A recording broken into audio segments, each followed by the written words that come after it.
The US and Europe violently impose free trade laws on the rest of the world so they can exploit global resources and labor endlessly. And this is how it works. So the US and Europe essentially control world trade and the financial institutions in the world.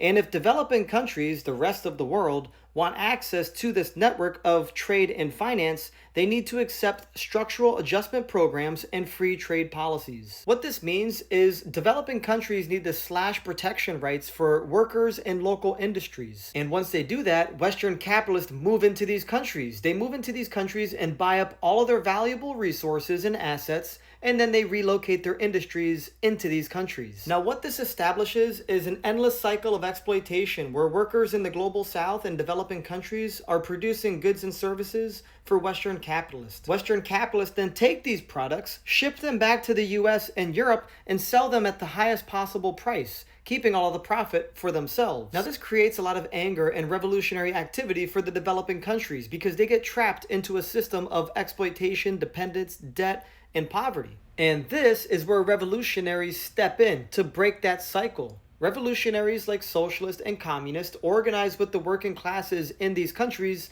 to take their natural resources back and to take over the industries in their country. That way they can just sell their natural resources and the fruit of their labor onto the global market directly, keeping profit where it belongs, with the people who actually produce it, which would allow developing countries the ability to develop much, much faster. Now, the US and Europe violently condemn socialist action because they have capitalist economies that depend on the exploitation of the developing world. You see, and this is why